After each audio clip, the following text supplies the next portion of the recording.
पीछे से हटो, पीछे से हटो। टुई पीछे से हटो, पीछे से हटो, पीछे हटो, पीछे से।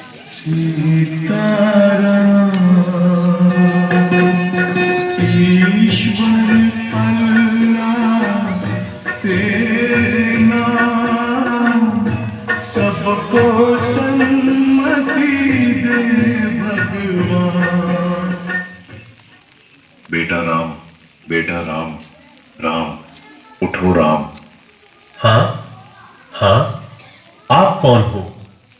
मैं मोहनदास करमचंद गांधी हूं। मोहनदास करमचंद गांधी अर्थात महात्मा गांधी? हाँ बेटा, लोग मुझे इसी नाम से ही पहचानते हैं। बेटा इधर आओ, तुम क्यों उदास लग रहे हो? बापू, बात यह है कि कल आजादी का पर्व है और मुझे कल स्कूल में उसके बारे में कुछ बोलना है, इसलिए। उसमें क्या बड़ी बात है, आजादी के बारे में कुछ बोल देना। लेकिन बापू, क्या सच में हम आजाद हुए हैं? तू ऐसा क्यों बोल रहा है? चलिए बापू, मैं आपको कुछ दिखाता हूं। देखिए बापू, उस घर में। मम्मी पापा, मुझ पर थोड़ा रहम करो प्लीज, मुझे आगे पढ़ने दीजिए। मैं आगे पढ़ना चाहती हूँ और डॉक्टर बनना चाहती हूँ। बस बेटा, आपने बहुत पढ़ लिया। हमारे समाज में लड़कियां इतना पढ़े यही बहुत बड़ी बात है। पढ़ना लिखना छोड़ो और अपनी शादी के बारे में सोचो। क्या मुझे पढ़ने लिखने की और मेरे सपने पूरे करने की भी आजादी नहीं मिलेगी?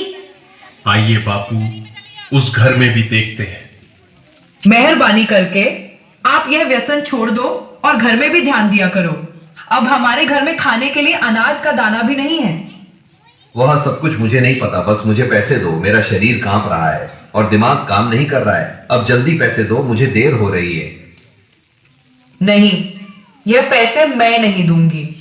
ये तो बच्चों की किताबें लेने के लिए रखे हैं।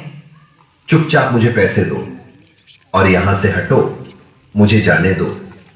हे ईश्वर, मेरे पति की इस व्यसन की आदत से मुझे कब आजादी मिलेगी?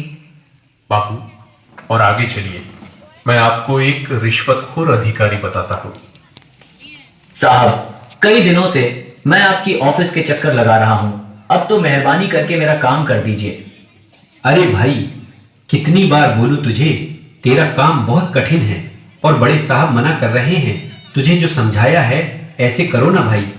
लेकिन साहब, मेरे सभी कागज ठीक है और मैं अपना हक पाने का हकदार हूं, तो मैं रिश्वत क्यों दूं? तब तो सत्यवादी हरिश्चंद्र बनकर तुम्हारी सब फाइलों को लेकर इधर उधर फिरते रहो, जाओ, तुम्हारा काम नहीं होगा।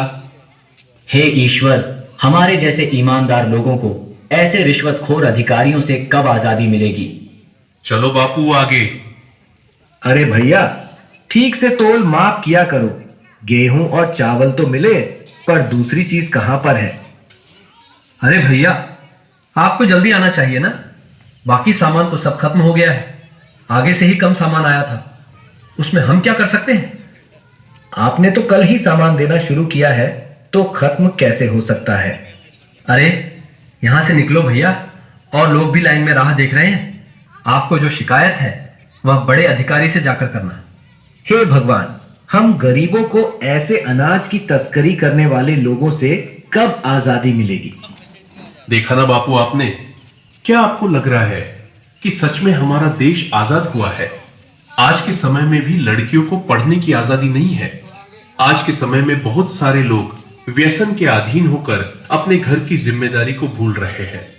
यहां पर सरकारी अधिकारी भी रिश्वत लेकर अपना काम करते हैं। अनाज बेचने वाला भी अनाज की तस्करी करके गरीबों का अधिकार छीन रहे हैं। क्या हम सच में आजाद हुए हैं? हमें देखनी है आजादी हर हाल में, हमें देखनी है, हमें देखनी है आजादी।